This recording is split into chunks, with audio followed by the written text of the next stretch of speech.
ယနေ့အစုံတော့ channel လေးကနေတင်ဆက်ပေးချင်တဲ့ဇလန်းလေးကတော့ထိတ်လန့်စရာများနဲ့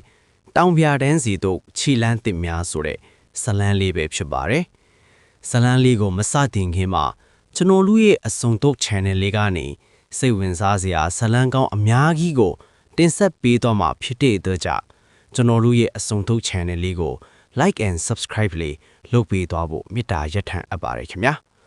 ကဲဒါဆိုရင်အချိန်မဆွဲနေတော့ပဲဇလန်းလေးစလိုက်ကြရအောင်ပါခင်ဗျာ နွေရာသီရဲ့အပူရှင်ကမြို့ပြရဲ့ကတ္တရာလမ်းတွေပေါ်မှာတစ်ရှင်ရှင်တက်နေပြီမဲ့အောင်ခန်းတို့တငယ်ချင်း၄ယောက်ရဲ့စိတ်ကူးတွေကတော့အေးမြတဲ့တောင်တန်းကြီးတွေစီကိုရောက်ရှိနေပြီမဲ့ဖြစ်ပါတယ်ငါတို့ဒီနွေရာသီမှာတခုခုတော့ထူးထူးခြားခြားလုပ်ကြရအောင်ရှမ်းပြည်ဘက်ကအေးမြတဲ့တောင်တန်းတွေပေါ်တက်ကြမလားလို့အောင်ခန်းကစော့တင်အကြံပြုလိုက်တဲ့အခါတငယ်ချင်းတွေဖြစ်တဲ့စိုးမင်းကိုဦးနဲ့အေးဖြူတို့အားလုံးမျက်လုံးတွေတောက်ပါသွားကြပါတော့တယ်။ဒိုပင်ပဲလေ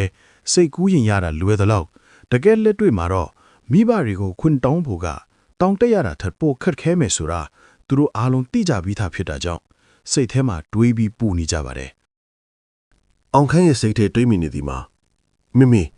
သားတို့တငယ်ချင်းတွေအဖွဲလိုက်တောင်းတသွားခြင်းလို့ဆိုလိုက်တာနဲ့အမေဖေသူကအန်ဒရေများတယ်မသွားရဘူးဆိုတဲ့စကားကချက်ချင်းသွားလာမှာကိုပဲဖြစ်ပါတယ်။အေးဖြူဟာမိန်းကလေးဖြစ်တာမို့ပိုတောင်ခက်ပါသေးတယ်။အဖေကတော့ခွင့်ပြမှာမဟုတ်ဘူးလို့တွေးပြီးကြိုတင်ငိုချင်းချနေရှာလေသည်။ဒီလိုနဲ့သူတို့အားလုံးဟာတဖတ်တီတီအိမ်မှာအမူအကျင့်ကောင်းတွေပြ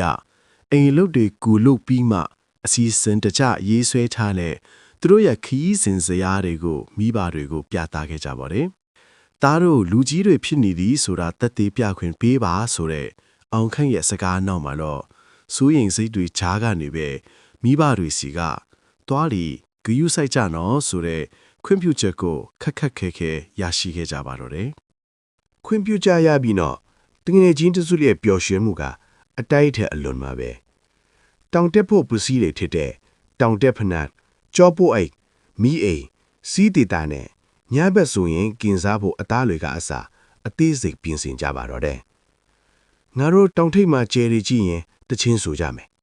လို့စိုးမင်းကဂီတာလေးကင်ရင်ပြောနေလာကသူတို့ရဲ့အကြီးမားဆုံးမျှော်လင့်ချက်လေးပေါ့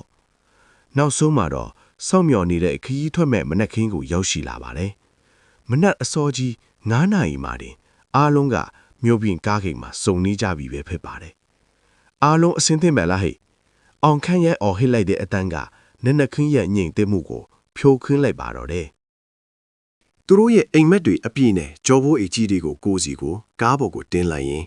ကားလေးကမြို့ပြင်ကိုစတင်ထွက်ခွာလာခဲ့ပါတယ်။ပဒင်းဘုတ်ကနေတိုက်ခတ်လာတဲ့လေအေးလေးတွေက